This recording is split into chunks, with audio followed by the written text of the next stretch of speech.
He's one of those singers where I can't understand him at all. I just know the sounds he makes, which is fine, which is great. Because he kind of sings like like Jerry Seinfeld would sing. Like, oh, I've got the record up. Oh, hey, what I know. He kind of sounds like Jerry Seinfeld.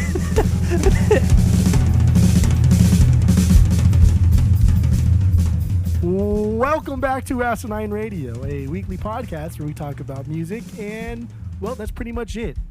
So, let's go!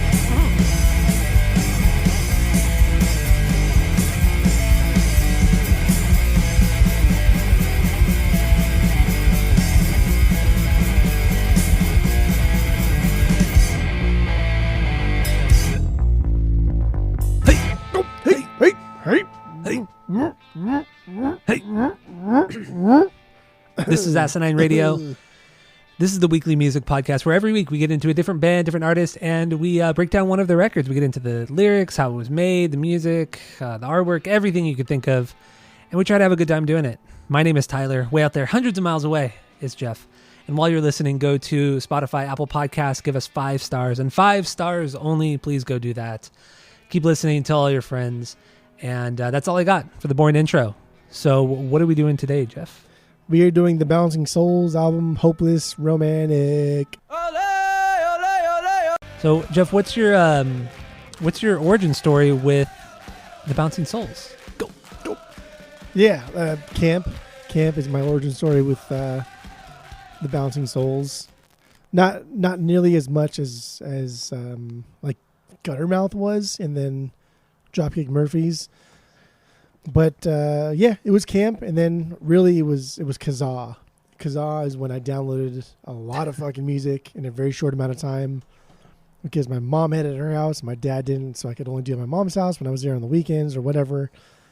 And I downloaded a fuck ton. And Maniacal Laughter is the first Bouncing Souls album that I downloaded in its entirety. And around, I don't know when the fuck, how old we were, early 10 to 15 era. Yeah, somewhere in that time frame. But yeah, Maniacal Laughter is like my true introduction to the Bouncing Souls outside of Argyle, which a lot of camp leaders played it in cabins and stuff. So that's why that holds such a special place in my heart. That just, I will never get over it. I will never not love it. And that was the first song that we kind of learned in the first like band that I was in with my neighbors, Ronald and Joe. We learned how to play Argyle. This was before we had a drummer. It was just like 2 guitars and a bass. And that was really cool. That was fun. And yeah, that was... That's your origins? That's it, baby boy. All right, mine was Punk-O-Rama, that compilation from the late 90s or early 2000s, whatever. It was True Believers. That was the song. I really didn't like the song when I first heard it. It had to grow on me, but, look at us now, 25 years later almost, and we're still talking about the Bouncing Souls. But, yeah, True Believers was my origin, and I really didn't pick back up on them until probably like our senior year of high school or junior year of high school, so like probably 04, 05, and then I got... or I burned or something, How I Spent My Summer Vacation. And then I just, fucking loved the band from that point. And we've seen them, goddamn, dude, at least a dozen times over the years. We've seen, I mean, like I've been to them. I've seen them too with like Joe and Ronald in the early days. I've honestly seen this band like, it had to be at least 50, 75 times. No, not that many. Yeah, Get absolutely. the fuck out of here. Yeah, dude. Since I was in middle school, I've seen this with people from camp. 50 or 75 times. I've seen this band going into high school. I've seen this band all throughout high school. I've seen this band after high school, and I'm seeing them still today. Not today, literally, but today in a metaphorical sense. Yes. In October. Yes. 4 months from now. Correct. Okay. All right. That's a lot of fucking times, man. I remember like camp leader Scott, like he took me to so many fucking shows. Like I've seen Get Up Kids multiple times with him. I've seen Bouncing Souls with him. I've seen The Format a fuck ton of times with him. I saw Panic at the Disco with him, and he would pick me up in like his Jeep and pick up like 4 of us.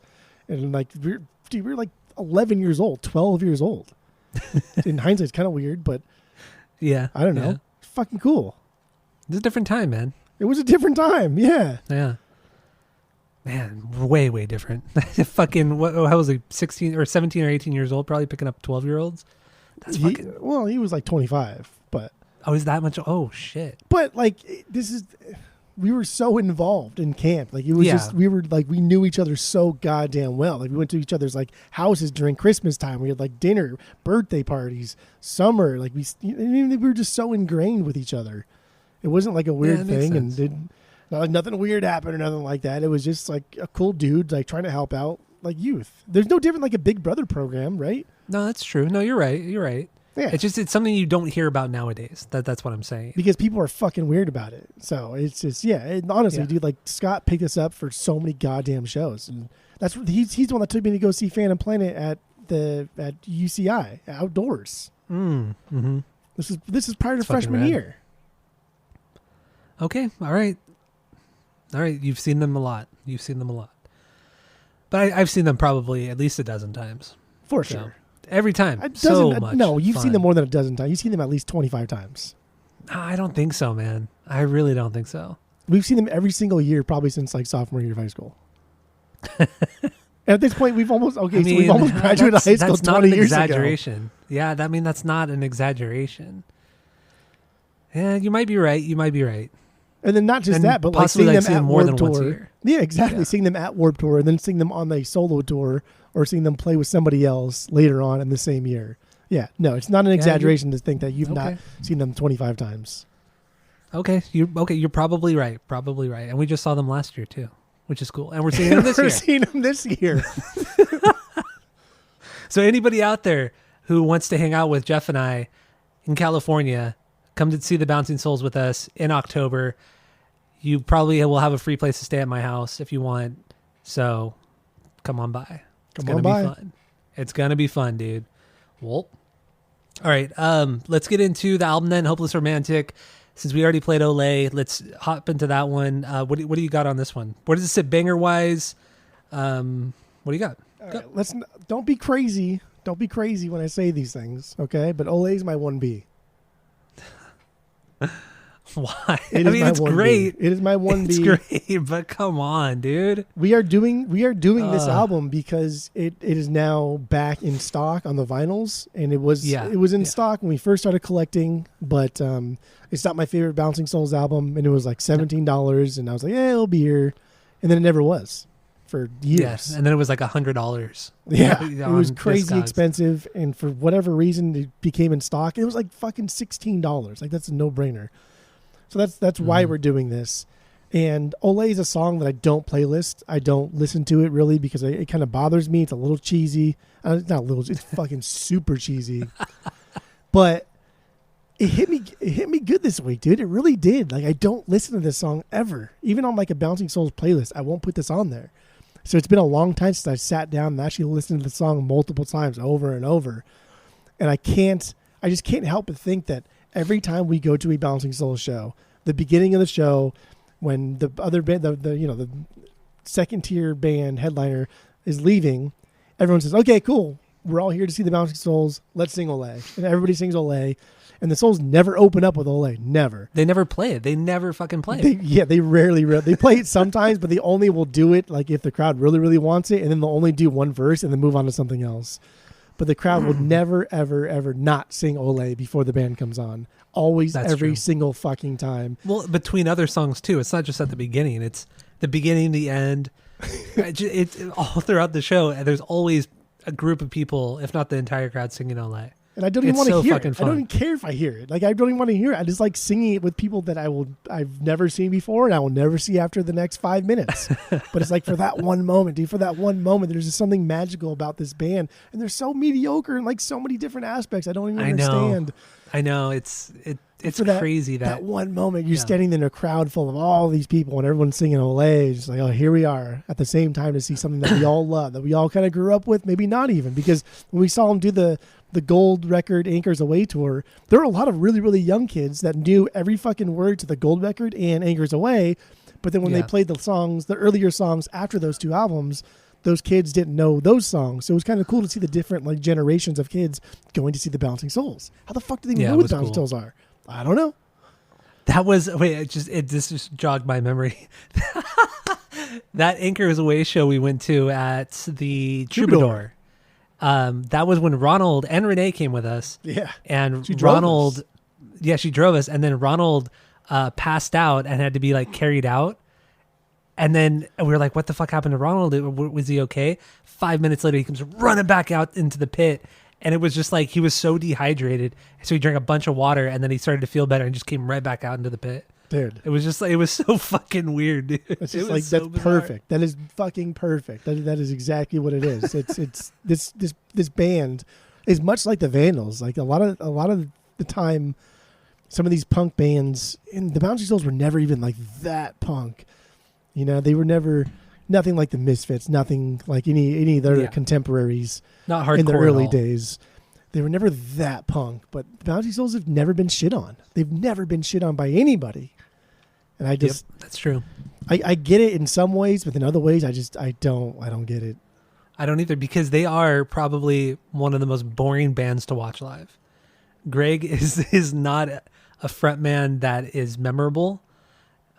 He's awkward on stage, but the songs, you're there for the song. Like, it doesn't even matter how bad they are on stage, like, you know, as a performance or like as frontmen and stuff.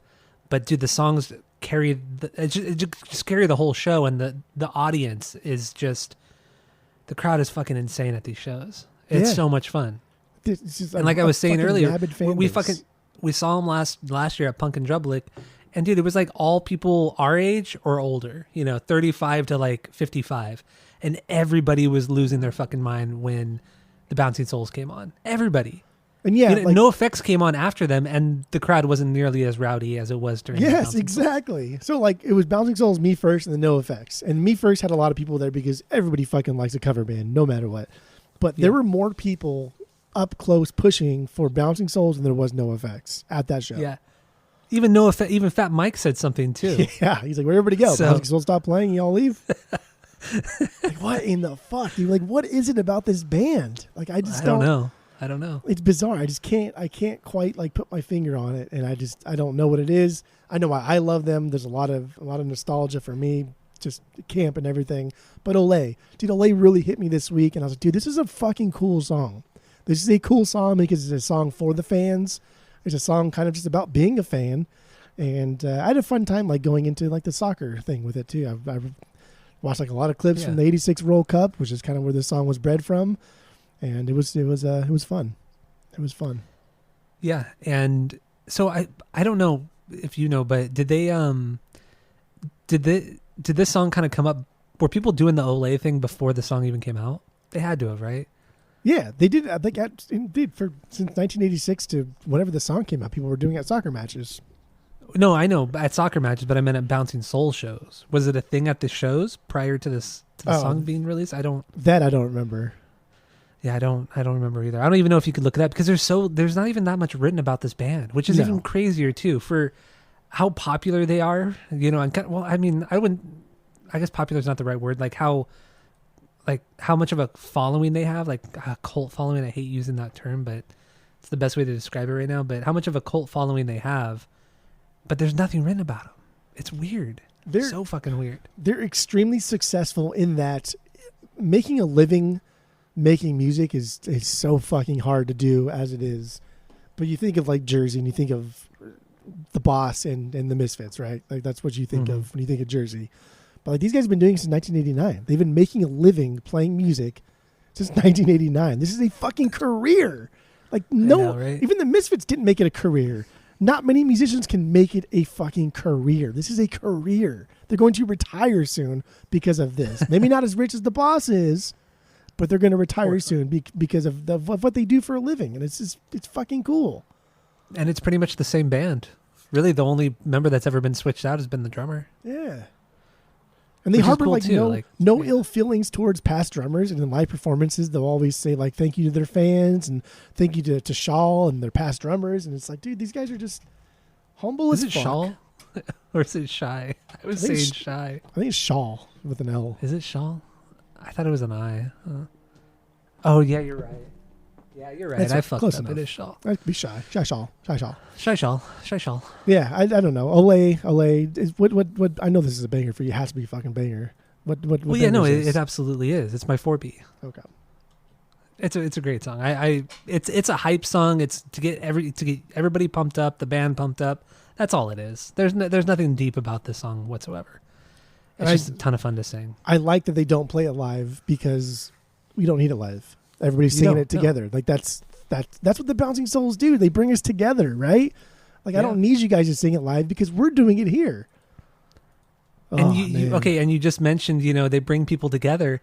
You and I hadn't seen Ronald in like a few years, and he knew that we were going to the Bouncing Souls show, and then he just showed up. Just fucking showed up. He didn't even tell me he was coming.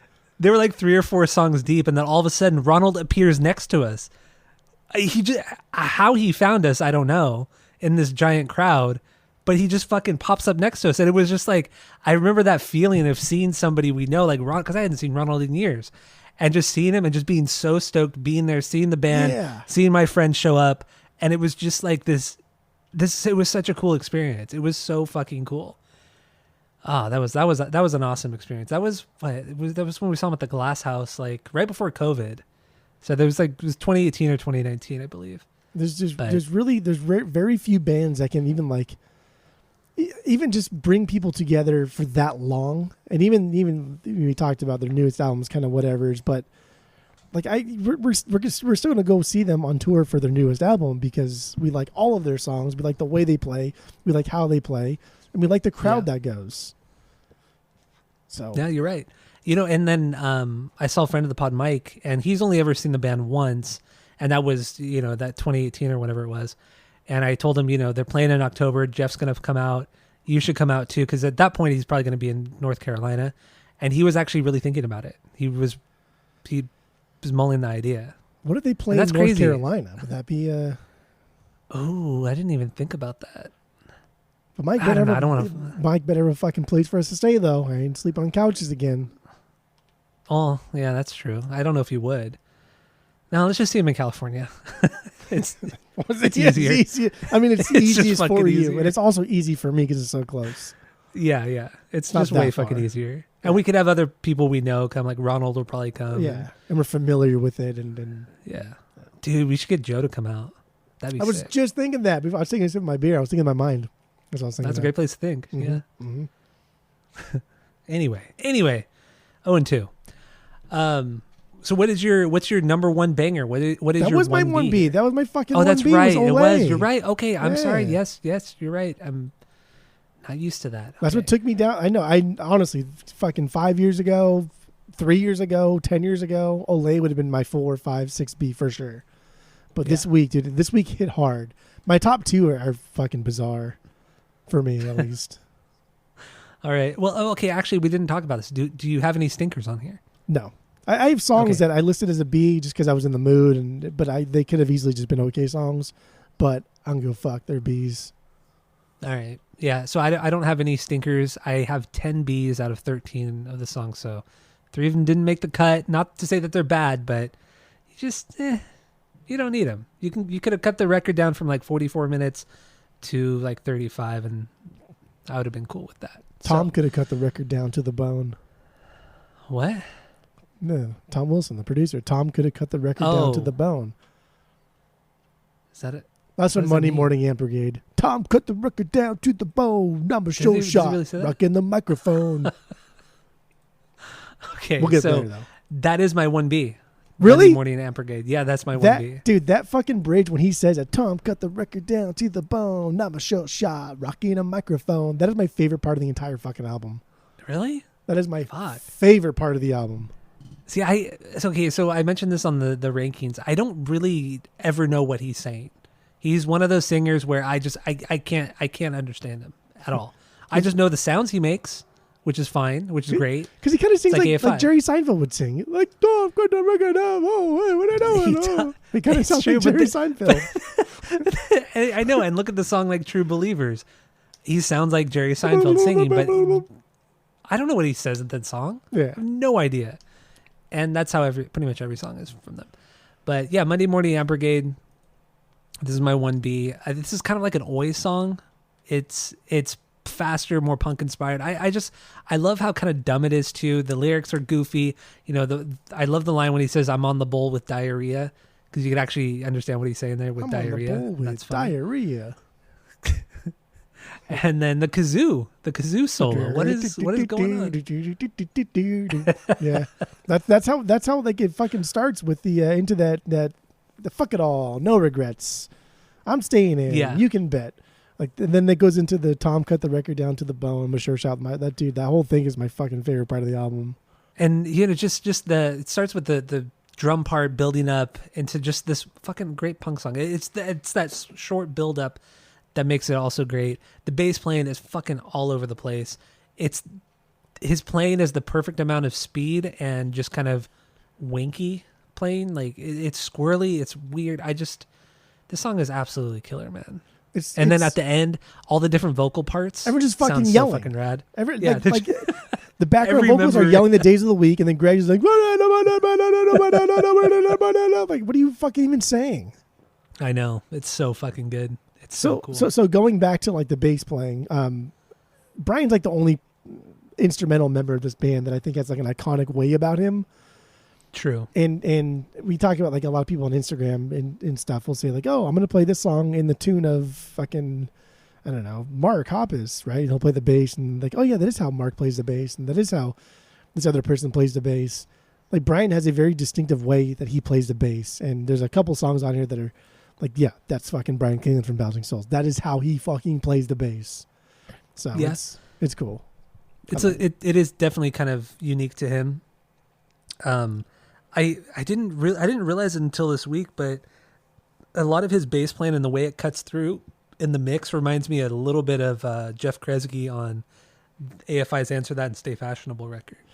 Ooh, I like that. Because it kind of has that, it cuts a little bit deeper and then it's kind of squirrely because Jeff Kresge's, man, he's fucking all over that bass.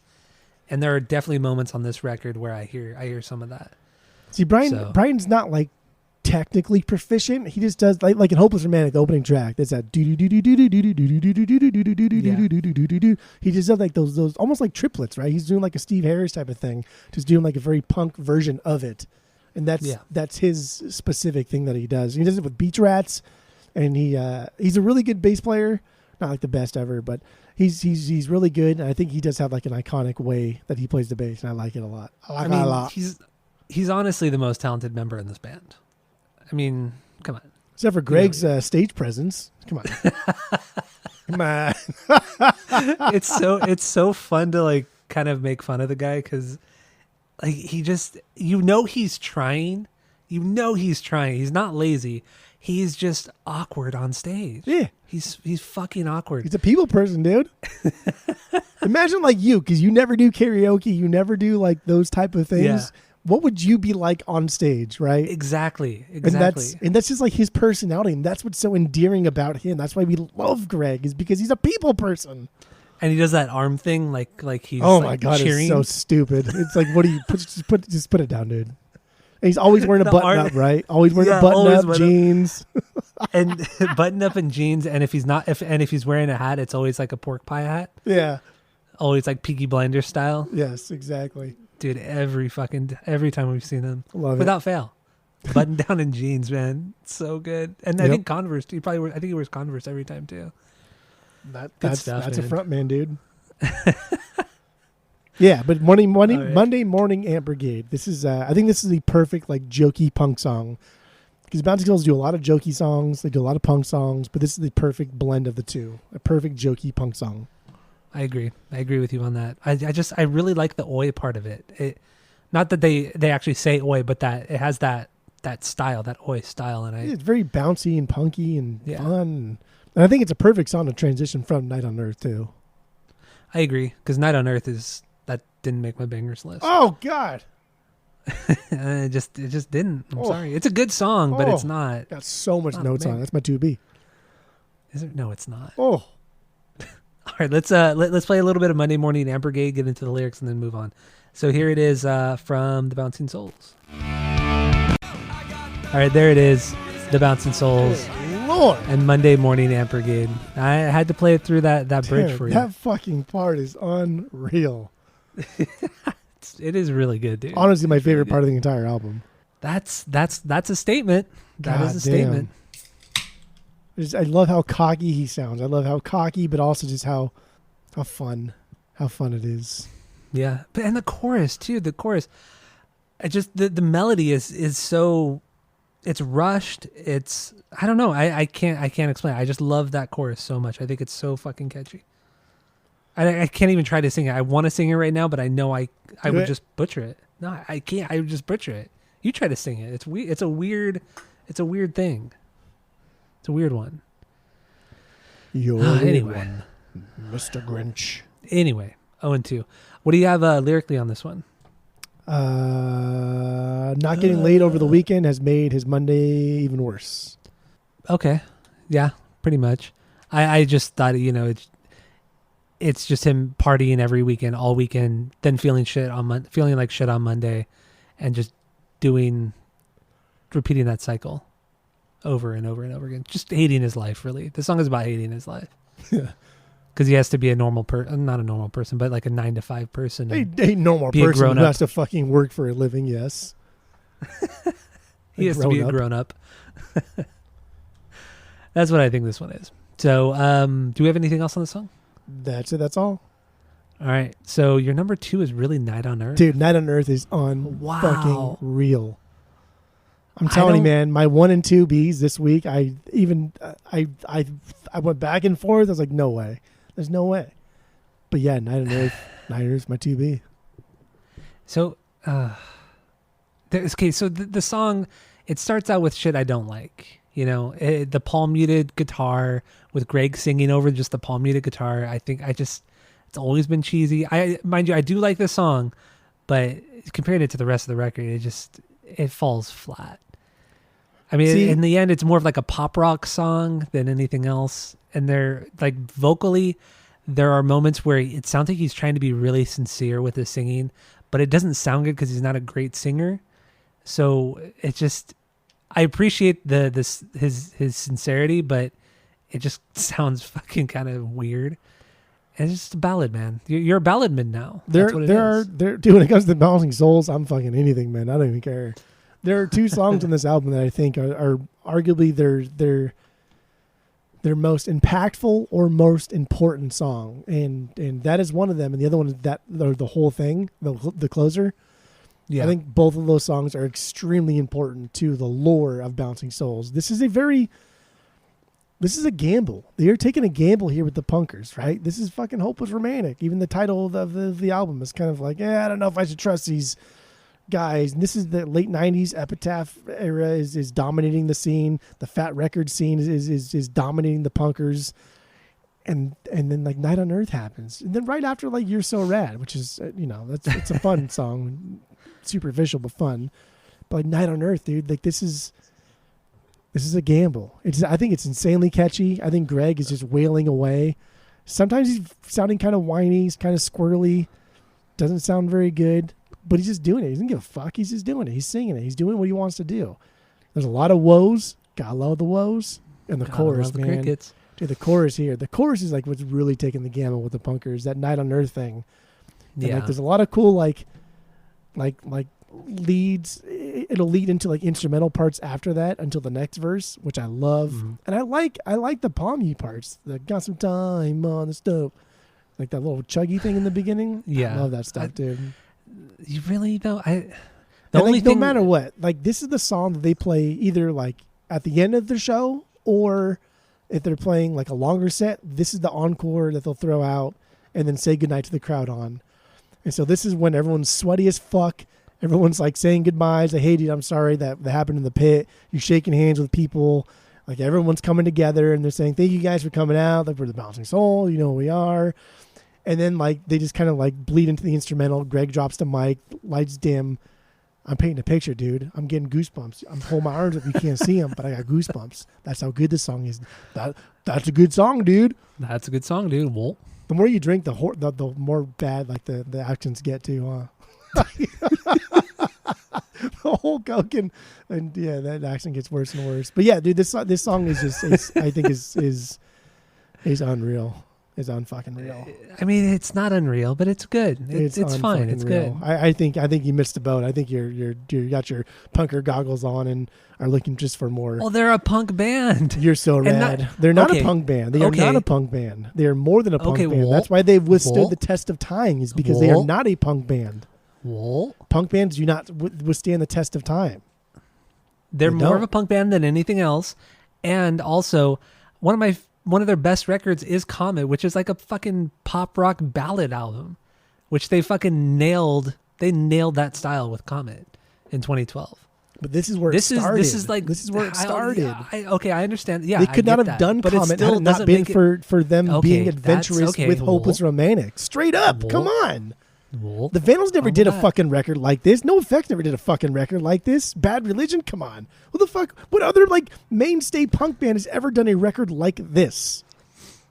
Nobody. Off the top of my head, I don't Nobody. know. Yeah, off the top of my head, I don't know. Everybody changes. Maybe like if Social I D. fucking changed style, Social D. Social D never had no, dude. Social D went from like punk to their own like rockabilly thing.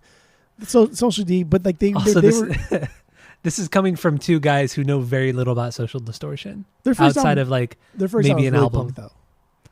yeah, outside of like one album, we know very little about, and also seen them probably 10 times over the years. And hated For every whatever single reason. fucking time just because they were playing. They were because they had that residency at the House of Blues for like a year. Oh my god, They played there like probably it was like $10. 15 days out of the month. Yeah, it was so cheap, so we would just go. Like, what are you doing on Friday night? I don't know. Let's just go see Social D. Go Because to Downtown Disney. We had Disneyland passes, so it's like we would go see we go to Social D, get our free Wetzel's pretzels, and then go to Disneyland. Like it was Go to dude, Disneyland, yeah. fucking good times. Yeah, that's exactly how it happened. Like anybody questioning that, that's exactly what we would do. We would go see, or we'd go to Disneyland, get free Wetzel's pretzels because of some friends, and then go see Social D. All in the same night. There was even a brief period. I don't remember who worked there, but there's a brief period where we got free the Dole pineapple slushy thing. At Wetzel's. No, inside Disneyland. Oh, in where the park? tiki room was. Yeah. Who did we know? I don't remember who worked there, but it was only like a couple months. But then we got free Jamba Juice. Remember? We would go to free Jamba Juice and Juice, Brea, yeah. and then go to Yeah. Wetzel's, and then go Disneyland. Man, That's true. Good yeah. fucking times. Good Yeah, dude, that was fucking fun. times. That was fun. Nostalgia Central over here. So let's play a little bit of Night on Earth so everybody can see how wrong you are. So here it is from the Bouncing Souls. But not that It's a good song. What? Not that song. Not that song. Yeah. So it really is a good song. It is, but man, when you throw it up against some of these like heavy hitters on here, I don't get it, man. Although I do like the lyrics. I do like the lyrics on this song. I like them on several of the other ones. I feel like there's just a lot of sadness on this whole record, but I get it because it's called Hopeless Romantic. But I feel like it's more than just a relationship with a girl. You know, I feel like it's way deeper than that. It's about life and friendships, and it's a lot deeper than I feel. There's so many different fucking layers There to this is. onion. Absolutely. Like this one, Night on Earth. This, to me, this could be him talking about a girl or just a friend of his, and how he's just kind of roaming around, just going around to different spots that him and this friend used to hang out at, but nothing feels or looks the same. Dude, And come on. just there's Are you it's serious? it's this So good. it's this nostalgia that he has, but when he goes and tries to like not recreate it, but just it's just all sadness. This song is all about just how sad he is, and just how he wants things to he wants to have that great feeling like he once had, but he can never recreate it. Like it doesn't what I like about this record too is like he talks a lot about nostalgia and the past, but it never seems like he never seems like desperate about it. It's more of just like, oh yeah, this is just kind of how I'm feeling. This is like, it's not like he's trying to recreate something. It's just he's kind of expressing his feelings, and you feel bad for him. You're not feeling like, oh yeah, this guy's just trying to live in the past. He's trying to he's just trying to I don't know, live like the old days, but it just doesn't feel that way. And If that makes sense. I love this song because of that. I agree. I think the lyrics are reminiscing on growing up and maybe like some type of love interest, but like the once familiar streets look different when you're older, right? Like you go to your old stomping grounds and like, damn, that looks fucking smaller. That hill in Fairmont Hill that I used to hit my bike with on the downhill with the Hubbard brothers, that was fucking massive as a child. It's not that big now. It's fucking tiny. Like everything was just so big as a child, and I think that's cool. I think that's inherently nostalgic because you do that and you feel sad because you wish you were there again, but like I don't like quoting like cheesy stuff that often. I do. I know what you're gonna do. I know. What do you think? What do you think? From The Office. Oh my God, that's what I'm gonna fucking do. I swear to you, that's what I'm gonna do, dude. Andy Bernard. I know you like Andy Bernard. That's fine. Ugh, but when God. he says like, I wish there was a way to know character. you're in the good old days before you've actually left them. That's a solid fucking quote, dude. That is a solid quote that hits true, that hits hard, and that is the Bouncing Souls album, The Hope is Romantic. Not the Hope is Romantic. I mean, it is a great line from the show. Solid fucking quote, dude. What is that? Is that quote from that show, or was it said before then? I don't know. I've never really thought to look it up, but I know ever since that episode came out, people have been using that line all the fucking time. And it's just like it's what we do, like as humans, as friends, as family. We get together and we talk about like the things that we did as children. That's what this whole fucking podcast is about. We talk about things that used to be, and we look like towards the future, but we still like wish we were back then. But we don't really wish we were back then because things are a lot better now. But we don't know they're a lot better now until we get to the future, and they're like, oh fuck yeah, things were a lot better now. Dude, it's no other punk album from this era is like this album. None. Yeah, you're probably right. But also they were 10 years in, at this point. That is true. They'd already written all their fast punk, crazy, silly stuff. It's time to get a little bit deeper. It's like Blink, It was all like farts and dick jokes until, the self-titled 10 years into their career. But they still have fart and dick jokes on this album and subsequent albums, and they don't stop doing it. They keep their integrity, but still move forward. And that's what's respectable about the Bouncing Souls. That's what's respectable about the Vandals. Yeah, you're right. You know what I mean? You're like you keep your integrity, but move forward. Yeah, you're right. That's why I don't fully respect like NoFX in the same way I respect the Vandals and Bouncing Souls. I would agree with you on that. Man, the Vandals are so good. I've listened to so much of the Vandals this week. I don't know why. Just I've been looking at my collection, my record collection, and I've spun every one of my Vandals records this week. Because you get in they're so fucking fun. This 90s era, like again, Epitaph, Fat Records era mood, where it's just like, dude, everything was at least like decent to good. Some of the stuff was like extraordinary, like some of the stuff Bouncy Souls put out, Vandals put out, even NoFX put out. Like some of that stuff was extraordinary, but everything's at least like decent to good. True. Yeah. Yeah, because I only have the Vandal stuff from the 90s. I don't have anything from the 80s or after the 90s. I only have 90s Vandals. And then I also listened to Josh Freese's last solo record, the Just a Minute one. You love that one. I don't understand that one. That's just, every song is only a minute. It's goofy. Fucking great. It's too goofy. It is goofy. It's gimmicky, but I don't give a fuck. It's great. It's cool. Great artwork, bright pink vinyl. It's great. God, dude, Night on Earth, and I love the Souls close out their shows with Night on Earth, and the band plays and just keeps that instrumental part going, and they're just kind of like riffing with each other, and Greg's saying thank you, and everyone's saying their goodbyes, and oh, dude, it's good stuff. I'm kind of curious. Good.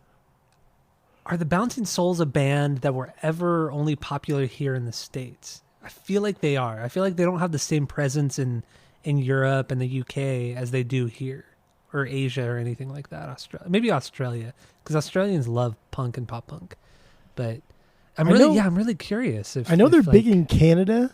I don't know if just as big, but I know they're big in Canada because whenever they go on tour, they hit Canada hard. Almost as many tour dates in Canada as they do in the U.S. So I know they hit Canada really, really hard, and they wouldn't do that if there wasn't a call for it. So I know they're pretty big in Canada. That makes sense. I could see that. I don't know. Our guys who listen from other countries, Skip in Birmingham, are the Bouncing Souls big over there? Let us know. But even our guy Alex down in Australia, I think he's Australian, maybe New Zealand, but I think he's Australian. Chilean listener too, don't we? Like some guy from fucking he's Chile? From Chile, yeah, from Chile. Yeah. Yeah, I don't know if he still listens, Big but back ribs. yeah, dude, are the Bouncing Souls big outside of the U.S. and Canada? Are they? Let us know. Let us know, guys. This is not even like Anyway. a big band, though. You know what I mean? This is not even like. This is not even a No Effects big band. It's No, you're right. It's fucking crazy. But they still, but like we said, they still pull just as big crowds as No Effects. They usually sell out all of their shows. Usually the day of, the night of, it will eventually sell out.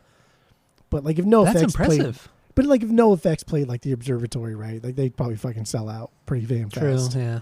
True. But like the Bouncing Souls, they've never had that kind of fame, never had that kind of notoriety. I don't know. They're Fuck, damn man. good. Damn good. So Anyway, let's good. move on from Night on Earth. Man, I'm gassy. So my 2B is Hopeless Romantic. Opener. There we go. Title track opener. Yeah. So what do you have on this one? I'm curious. That's my 4B. 4B. Okay. That's my Okay, 4B. that's Yeah. it. This So was this. Yeah. Continue. Sorry. right out the gate. This one starts up, right? And then we hear like Brian's bass line. This is the iconic bass line. The do do do do do do do do do do do do do. That's what he does. Mhm. That's what he does best. That's what he's known for, and it sounds great. I love the yelling of Hopeless Romantic. I think I'm a hopeless romantic. it's goofy. You're just hopeless.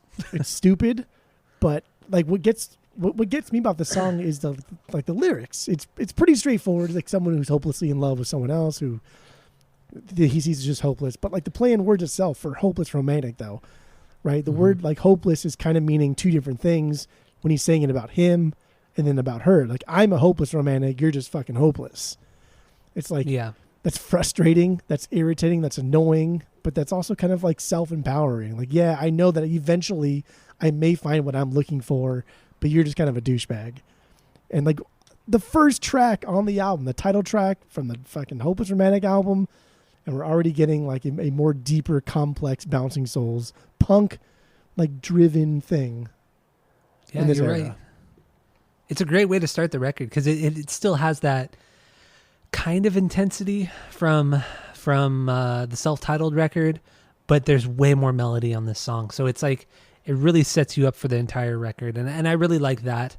I just love the simplicity of the beginning of two, just him strumming that power chord, just strumming it, just nothing complex at all. Everything drops in.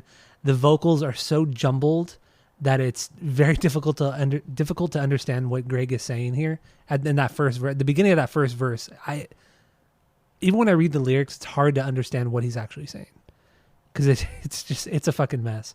But that chorus is I think the chorus is one of the catchiest things they've ever written. Oof. It's so simple. It's so fucking simple, but it works, man. It works. And also what's weird about this song is that they have that really kind of long instrumental between the chorus and the second verse. Yeah. I never noticed that until this week, but it's completely unnecessary. It's completely unwarranted. Like why would you throw like this instrumental part right there in this 3-minute song? It's weird. Because they're punkers, dude. That's what fucking they are, punkers yeah, do. They just yeah. fuck it. Let's do what we want to do. It's a good fucking riff, and that's again that do do do do do do do do do do do do. This fucking bass playing during that It's part so is fucking good. solid. And it goes do do do It do is do do do do. It's all heavy and chuggy and gross. Like, god damn, that's so good. It is. It's a fantastic song and just a weirdly constructed song too, like I just said. So I'm gonna play a little bit of Hopeless Romantic and then get into lyrics again a little bit more. I don't know. So here it is, Hopeless Romantic from the Bouncing Souls. From the Bouncing Souls. Love this song. The backup woes too. Fantastic. Fantastic. Whoa. A lot of good woes on this entire album, to be honest. No, there are some fantastic woes. Perfectly placed woes. It's not like the Blink 182's woes on California. Just everything. There's time and place for them, and they just absolutely nailed it on this album. This song too. Shit. So what do you have? What do you have lyrically on this song? I thought, dude, straightforward. Someone who's hopelessly in love with someone who is just seen as being hopeless. And again, I think that wordplay with the word hopeless is great. When you call somebody a hopeless romantic, you still see potential, right? You still see something in them. Like you'll find somebody. You're a hopeless romantic. Yeah. You'll find somebody that will treat you as great as you treat them or something like that. But when he calls you're just hopeless, like That's a nail in the coffin. You're done. Yeah, that's true. That's cool. That's good songwriting, man. That's cool. It is. Yeah, it really is. I mean, I agree with you lyrically. But a little bit, to deviate a little bit, I think it's just how he's in love with this girl, even though she just is continuously turning him down, but he's still obsessed with her. So I think it's also that, like he's conflicted, like he can't stop being in love with her. But then that's also why he calls her hopeless. That's what I got. Good. Lyrically That's on this one. good. That's good. All right, let's move on. What is your number 3? Third best song? What was your? Oh yeah, my 3B is Hopeless. Kid. Kid is my 9B. Kid. That's that's fucking wrong. Let's go over the 3 songs you don't even want to talk about though, because that's besides Not on Earth, which you hated. What are the other 2 songs that you don't even want to talk about? It is. I'm trying. Hope it's 87. It's not 87. Oh 87 is my God, low. dude. It's Undeniable. Okay, that's fine. Night on Earth, which we already talked about, and then the last song, the whole thing. Ooh, well, you're in for a treat there because we're going to talk about that one. That's fine. Okay. So I'm gonna highlight Undeniable because I don't really care. That's my 11B. Okay. We can just skip Fine. that one. 87. I That's don't my really. 10B. That's my 12B. Okay, we don't have to talk about that. I mean, we don't have to talk about every song. Highlight that. Oh, yeah, we do. Well, Yeah, we do. Kid, how the fuck is Kid not a higher B? This is it's like, a good song. This is one of the most like punk songs on the fucking album. It is a really good song. It's just I don't know. I don't know what it is. I really dig it. They're just better songs. I don't know. There's This is cool like a very chickas pop there. punk song. It's a more of a pop punk song. Some good woes.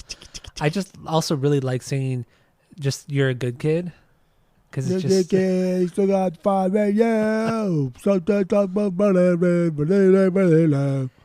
Greg sounds just like that. Yeah. That's what I think he says. So, And I agree with you. The Chicka Chickas, fantastic. Yeah, Yeah. good. Okay. Good Chicka Chickas. All right, that's fine. We can. I do like it though. We can move on. Well, we can talk about what else you got on this one. Just to I mean, touch there's on it. some cool stuff here, I guess. Like it mentions the Breakfast Club line. When you get old, your heart dies. Right? I hear when you get old, Mhm. your heart dies. And like I didn't know that was from the Breakfast Club, and I know like these guys grew up watching '80s movies because they have a song saying these are our favorite quotes from our favorite '80s movies, from The Good, the Bad, and the Argyle. And I thought that's cool because the song is called Kid. I think it's about like youthfulness, and that line, you know, when you get old, your heart dies. That's what the girl, I think that's what the girl says to the goth girl says to, I think his name's Bender, like the kind of like I cool don't guy. remember. Have you seen The Breakfast Club? I've seen it once, Bruh. and I know I remember I liked it, but I've never gone back to it. We didn't go to like a cliquey high school like most people think a high Not at school all. is. We also had over 3,000 kids in our I think we had school. a fuck ton of people. But like We The Breakfast Club is graduated with cool. 800 kids. Come The on. Breakfast Club is cool because it is a very like stereotypical like cliquey thing. Like all food groups are represented in this detention center, but like the goth girl is talking to like the bad boy, and I think she says to him or he says to her, but I think she says to him, "When you get old, your heart dies." And it's kind of cool because the song is about like that. It's alluding to like the death of your inner child. The world just makes you like a bitter old person just through attrition alone. Like you become this fucking being of assholeness because that is what this world is. This world is a cold, barren place, and it Mhm. breaks you down every single day. And I think Kid, the song itself, is just it's about that. And I like that. That's cool. I think it's just he's talking about himself and just how he's kind of convincing himself that he's going to get through the rough times. That's all it is. That's how I felt about it. Okay, we can move on from that one. Okay, all right. So where does Wish Me Well sit for you? Oh God, why is that? Is that like a high B for you? What is that? That's 3? my 3B. Oh my God, dude. Why don't you like this one? It's so good. Oh, you're just so like one dimensional. That's fine though. Why? Wish Me Well Why? is my fun. 7B. It's fun. fun. It is one dimensional. Do you through not and like to through. have fun? Okay, Mr. One Dimensional here. Fucking Olay is your number 1. Get the fuck out of here. Dude. Get out of here. For the first time probably ever, Olay is my number 1. Okay, so I'm just saying. My rankings change with my mood. My rankings change with the times. Wish Me As Well do though mine. is a 7B, and Wish Me Well should be the 7 or the 5 to 8B range. No higher, no lower. That I disagree with you because the song is a lot of fun. The lyrics are stupid. They're silly, like the Bouncing Souls should be. I don't know. I think it's just it's Well, fun. that's It's it. different. That's They don't have it, any though. song that sounds like it. Well, they have a lot of songs that sound like it. These aren't any songs that go on for this long. Okay, that's fair. That's fair. Yeah, it's like a 3.5 minute song, something like Yeah. that. I will say, I laugh so hard because the whole thing is just bickering. It's just bickering. It's a back and forth bickering. My favorite part is like she makes it so fucking clear that like he needs to leave. It is over, and he says, "Can I call you?" And like that, dude, that gets me every time. I laugh so hard because he's doing it just to be a fucking asshole. It's like that's what I would do too. I like that. That's cool. Because like everybody, come on, no fucking you're not a human being if you have not fought with like your significant other Well, in yeah, the of same course. aspect like this. Like you're a fucking monster if you have not fought like this. Just very That's true. childish, very very like playground-esque. And then like as you're even doing it, because it starts off kind of serious. It starts off kind of like they're actually like fighting with each other, and then it kind of turns into like a joke. And that's what like most, I mean, the intense fights obviously not, but like most fights start very serious and they kind of end like, well, fuck you then, I'm leaving. Like, okay, bye. Don't let the door hit you. And then you kind of laughing, and then you get over it, right? Like that's what a fight Yeah. is, and that's what this song like perfectly like captures is that middle ground fight. I like that. Yeah, it really does. It really does. Friend of the pod or girlfriend of the pod, Tammy, she loves this song too. Oh, I She can- says, I can for sure hear Tammy say all like, okay, bye. Yeah. Okay. Yeah, no, that- thank you. Bye. Mm-hmm. that's why she loves it because she said, "Oh my god, this sounds exactly." I showed her this song years and years and years ago, and she said, "That sounds exactly like me." I can I said, picture "I her fucking fucking know." saying all that. Yeah. Bye. Like not Okay, even letting bye. you talk. Okay, bye. Like just cutting you off. And she's not even mad. She's just like being stupid. Just being annoying for the sake of being Yeah. annoying, just because you want to be annoying. Exactly. Because it's exactly. good because sometimes it feels good just to be a douche to somebody because you just want to be a fucking douche. Letting steam off, that's fine. But yeah, it's a good song. It's a good song. It is a good one. It is. We won't play it because you're being a little fussy about it, but that's okay. We can play it. We gotta play something. We haven't played nothing. Okay, fine. Okay, we'll play it because I want to talk about the girl on this who sings. So, Yeah.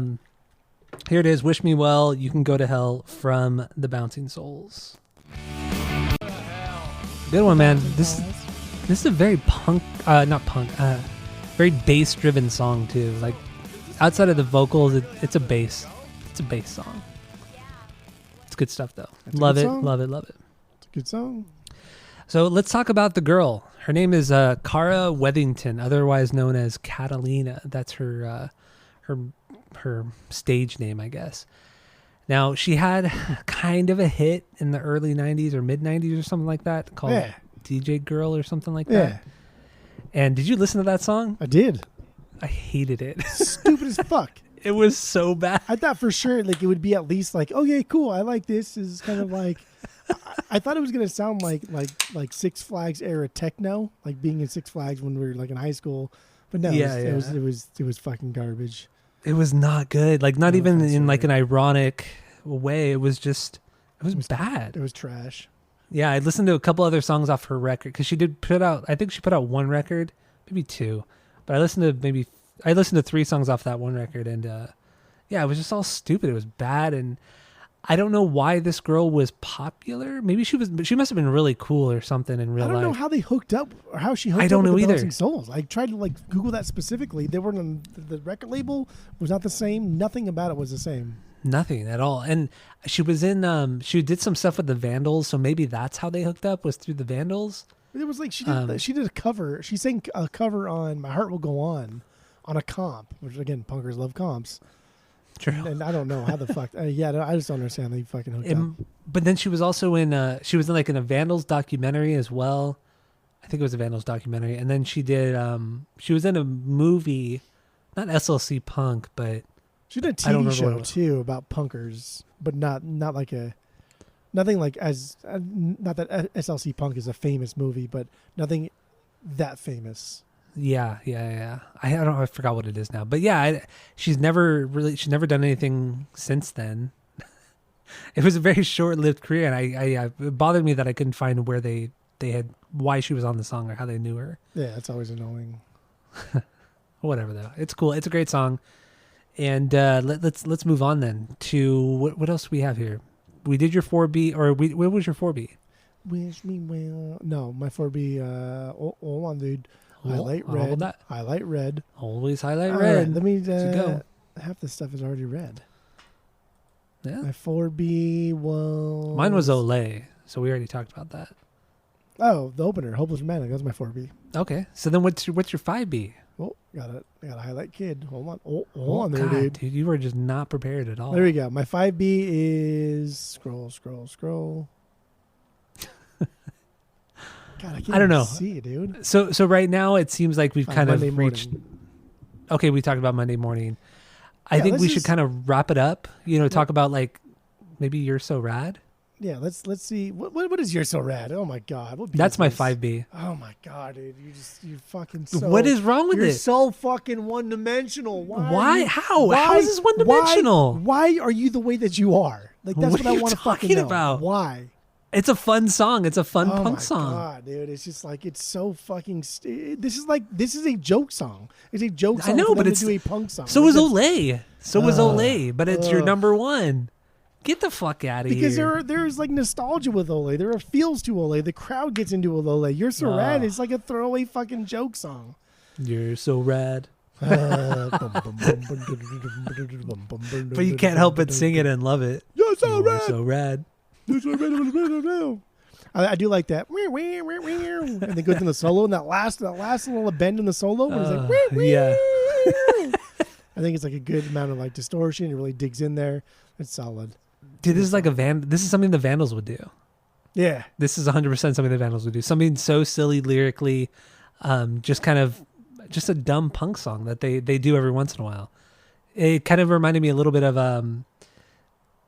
not as funny, but the Get in Line off of Live Fast Diarrhea.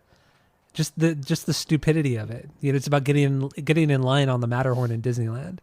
Like it's just why it just makes us. It's just dumb. I love it. You're so rad. You're so rad. It's a good song. It's cool. It's my 7B. Love it. I love it. It's a good song. Love it.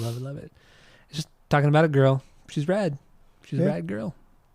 We've heard him say like rad, right? Well, I like your mom. I like your mom, and she's so rad. I want to marry her and be your dad. So like the word rad too, like it's a cool fucking word, man. We gotta bring it back. I use it all the time. I use awesome a lot. I use super No, dope a lot. You use rad quite a bit too. Do I? Yeah, you do. Not as Okay. much as me, but yeah, you definitely use it. I'm gonna use it more. When it comes to like Southern California slang, rad and sick are the two that I use the most, but especially rad. I use that all the time. I'm gonna use That's rad one of my more. go-tos. Because rad, it's a perfect fucking like descriptor of what you're trying to say. Yeah. I mean, radical. I don't like radical. Never That's like a little that. too much. Like tubular, Yeah. radical. That's a little too cliche. Too many syllables. Who wants Exactly, to yeah. use 3 syllables? I mean, come on. If I can't really Nobody spell likes it, 3 syllables. if I can't spell it when I'm drunk either, like I'm not gonna use the word. What? I can't spell tubular. I have no idea how to spell tubular. Is it ER or AR? Tubular. I think Tubular? it's TUB. Tubular. I think it's TUBULER. You think it's I believe. TUBU? I guarantee you it's not TUBU. Is it? Oh, It has to be well, okay. TUBE. Tubu. There's no way it's TUBU. It is. It is. No way. Yeah. TUBULAR. It's LAR. But it's TUBU.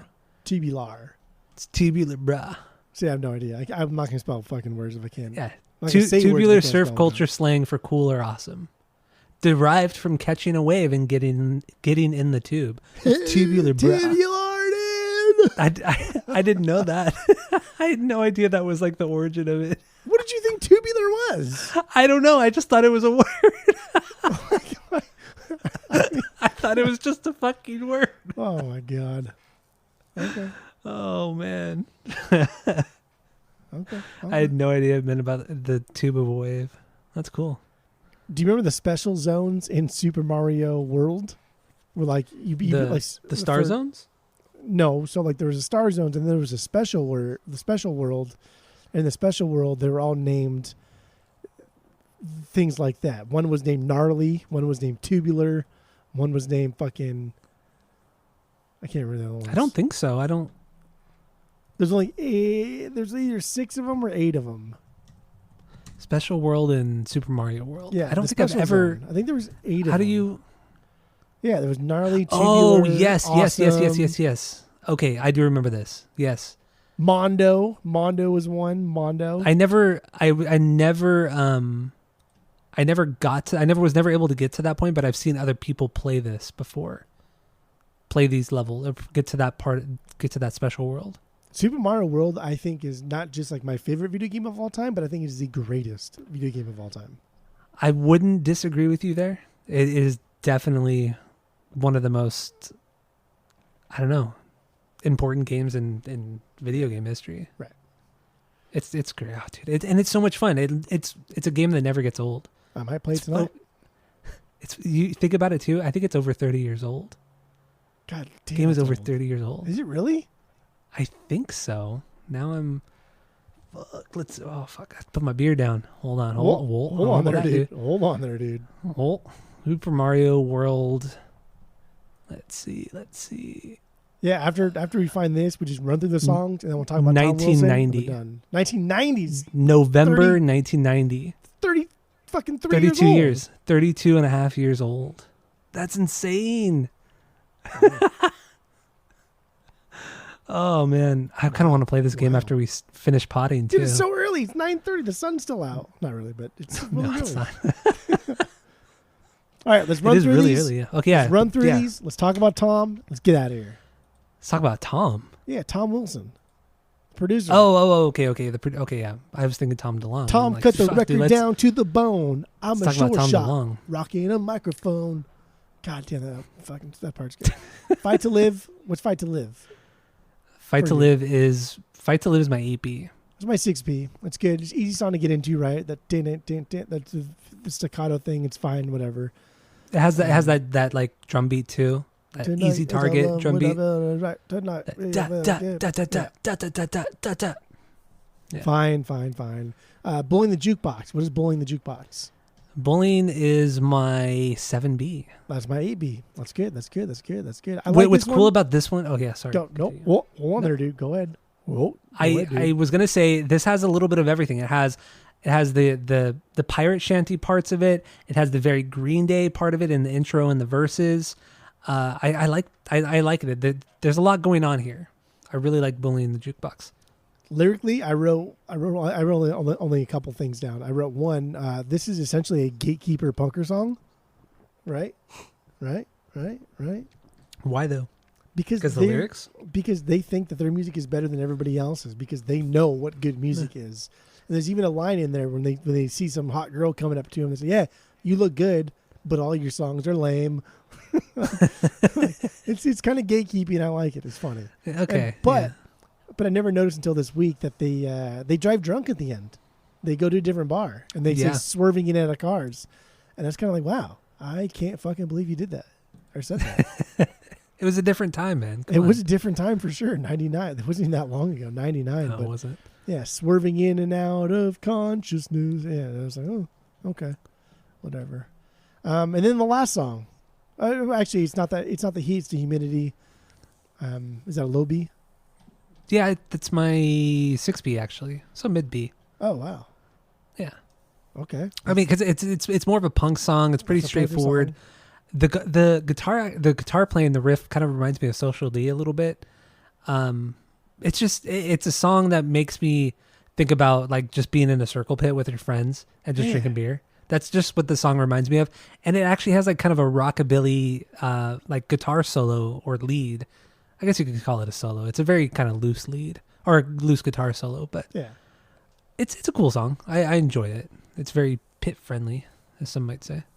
I mean, I think it's just about being in a crowded show with a bunch of sweaty fucking guys. Yeah, And that's exactly what the lyrics are about.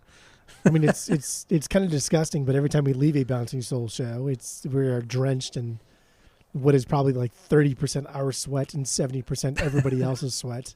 Yes, that's correct. And that's and nasty. you just don't care, You just don't care. That's true. When you get outside and like now your shirt is like wet, so now it's fucking freezing. I know that feeling when you walk out it's freezing, and then the guys are always cooking hot dogs outside. Oh yeah. Oh, especially in fucking Santa Ana. Oh my god. Santa Ana and LA, So man. good. You got the fucking grilled onions, the hot dogs cooking right So there, good. It's cheap, the too. jalapenos.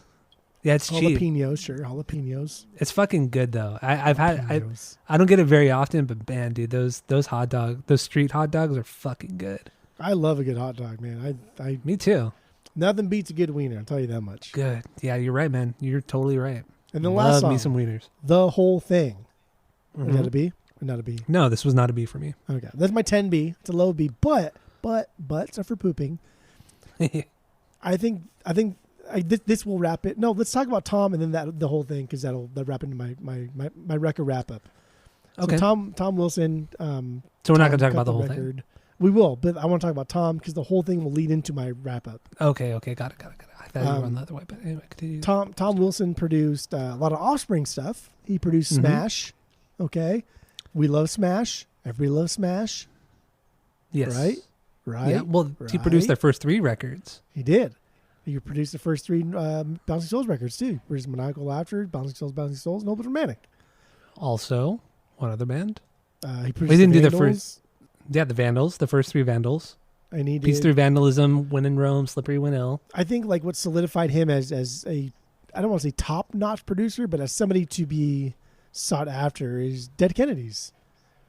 Yeah. Yeah. He produced their second album, and I think like when you produce any kind of Dead Kennedys, and in retrospect in the 90s now, right? Because that was early 80s, so you are now a producer that people want to work with, and that's cool. Yeah, you're right. And I mean, that was what I'm looking right here. That was the Plastic Surgery Disasters. That was his like 8th record he did. Because besides TSOL, The Adolescents, I haven't really heard of the other bands he did prior to Dead Kennedys. And he Yeah, did me Lydia neither. Lunch. I don't like Lydia Lunch. Ugh. She's like this like spoken word person. Omar did a record with her, and it was terrible. You'd probably like it because you like I that was just spoken gonna word say, shit. I do like You fucking probably like- spoken word stuff. Oh, I hate it so much. But yeah, it's her and Omar just fucking kind of wanking. Oh, it's so annoying. I hate that record so much. Okay.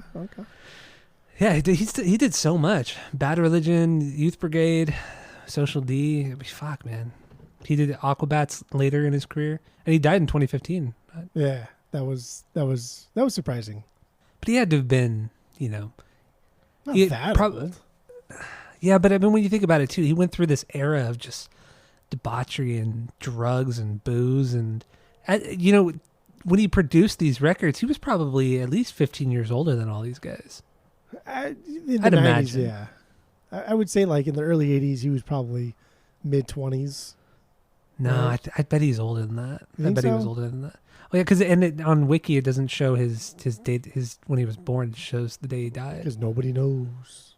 Nobody knows. Now I want to fucking know. Nobody knows. Tom Wilson, producer. Yeah, look it up. I'll get my DOB. record wrap up, and then we'll call it a night. He was born in 31. 1931? He was born in 31. Get the so fuck he out of was here. He was not born in 31. 85 or 84 when he died, something like that. He was born in 1931? Yeah. Oh, Dude, maybe it might not be the same. 1931. Never mind. It's a different Tom Wilson. He was like fucking 50 years old when he was producing Never records, and It's a different Tom Wilson. he had to been born in like the 50s, dude, the 60s. Oh shit. So there's a Rolling Stone article about when he died, but it doesn't say when he was born. I don't know. It doesn't fucking matter. 0-2. So anyway, the whole Move along. thing, this album entirely is a deliberate. It's deliberate in that it's trying to be something a little bit different than this 90s era of, again, like Epitaph, Fat Records, sounding bands.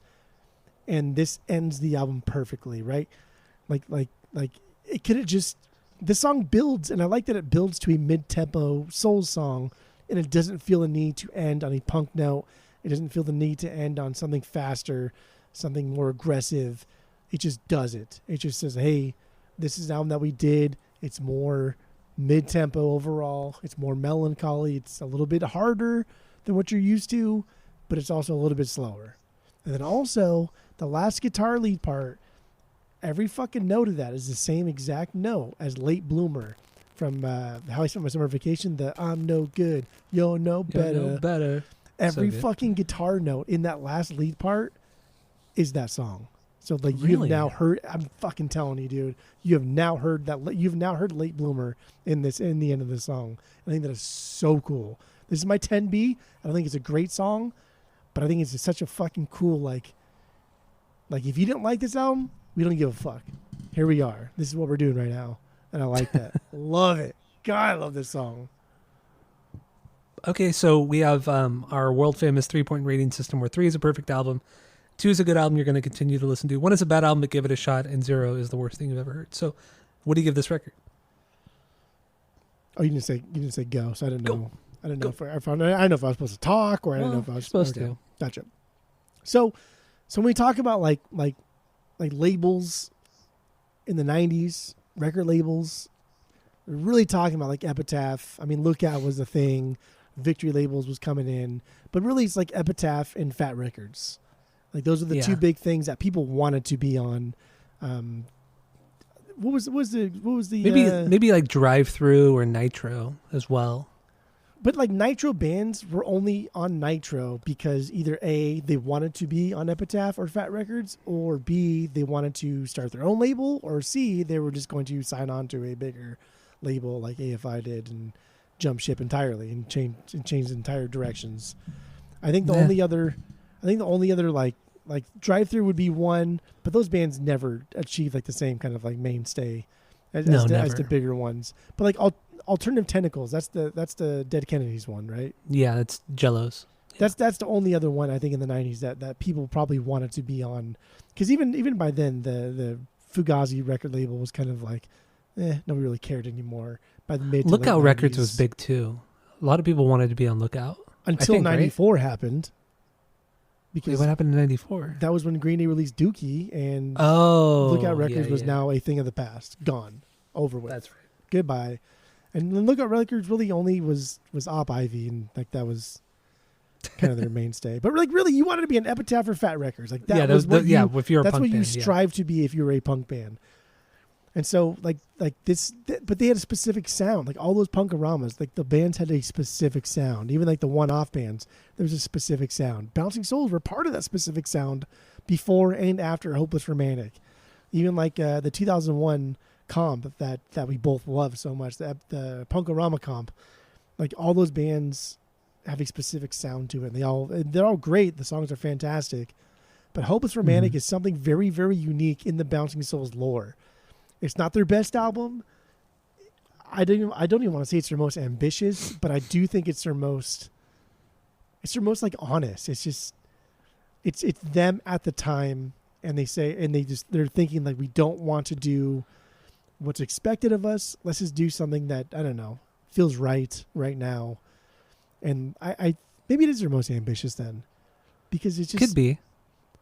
But then you could also maybe throw the Gold record in there too as being ambitious, because that was a big turn for them as well. But there would be no Gold record had it not been for Hopeless Romantic. True.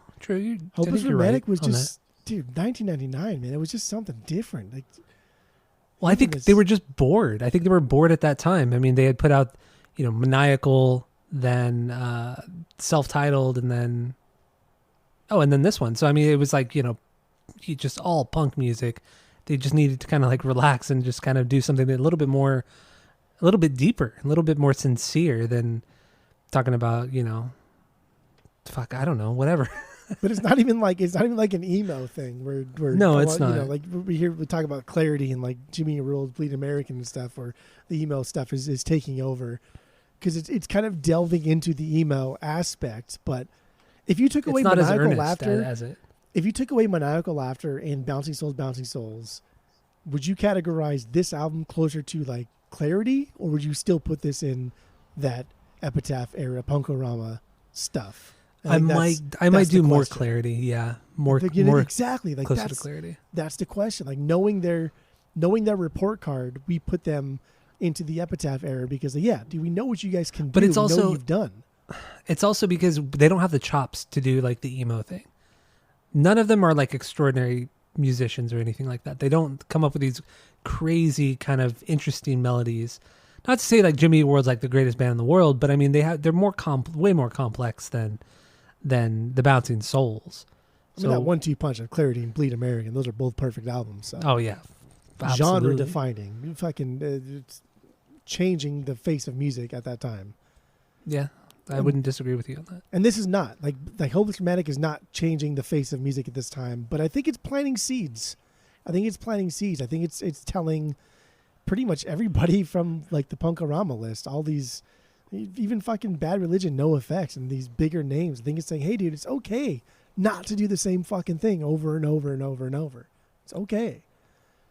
Yeah, they just wanted to be. I felt like they wanted to be put out a more earnest record, more serious, kind of darker record. I mean, I get it, man. These guys, at this point, they were probably in their mid to late 20s. They're starting to. Life is changing. Possibly getting married. I don't know their personal lives, but possibly getting married. That's a big step for a person. And it's just this album shows that. I feel. It's a lot darker, a lot serious.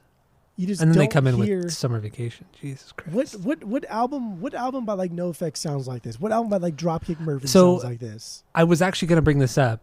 I feel like not that it sounds like this record, like not that it sounds like Hopeless Romantic, but I would compare Heavy Petting Zoo to this. It's like, let's try something off the wall, something we've never done, and then they never go back to it. In a different way, I would agree. In a different way, because, Heavy Petting Zoo is a fucking weird metal, punk, fucking weird. It just, nothing about it sounds like NoFX. Well, not nothing, but it just, no other NoFX sounds like that record. Like no other album sounds like Hopeless Romantic. I feel like that would be a fair comparison. But what do I know? For NoFX, Lord, because a lot of their stuff does kind of stick to that formula, and a lot of Bouncing Souls stuff sticks to that formula too. I don't know. I think Hopeless Romantic is something very, very special that is severely underrated in this 90s era of punk rock, of skate punk, of, even though not from Southern California, of Southern California skate punk. I think Bouncing Souls did something very, very special here. I don't think it's their best album, but I think it's perfect. I think it's perfect through and through, dude. I think it does. Damn. I think it tries. I think it writes a thesis statement.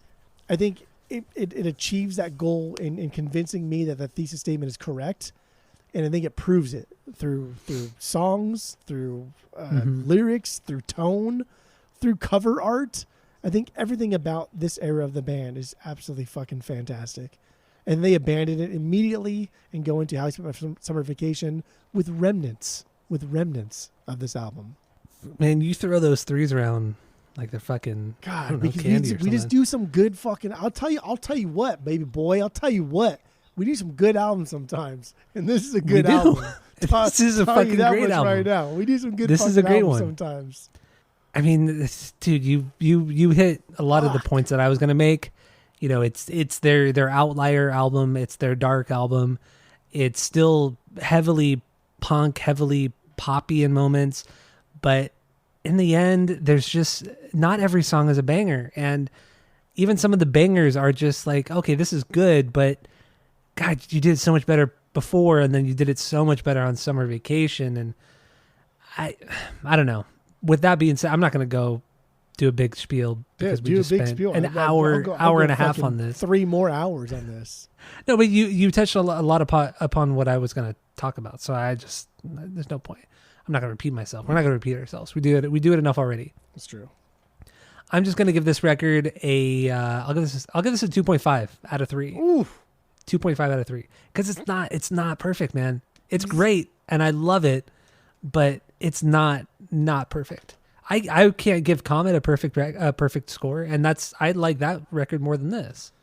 I think Comet's a better record. when we see them in October, I will be sure to put my hand up when you're shouting along to Olay, and then make sure that you do not do that because you don't like that song and you don't think it's a perfect album. So I will make sure you. I don't think it's a perfect album, but I do love the song. I do love the song. That's fine. Well, it wasn't a banger. Exhausting. That's okay. That's what you are. Okay. All right. So, you have anything else on the Bouncing Souls and this album for right now? Let's say that's all. All right. Well, thank you all for listening. Go to, what is it called? Spotify, Apple Podcasts. Give us 5 stars and 5 stars only. Please go do that. Stay tuned for the next episode. It's going to be a doozy. A band we've never done before. Never even really thought about doing. So stay tuned for that. And that's it. That's all. Roger.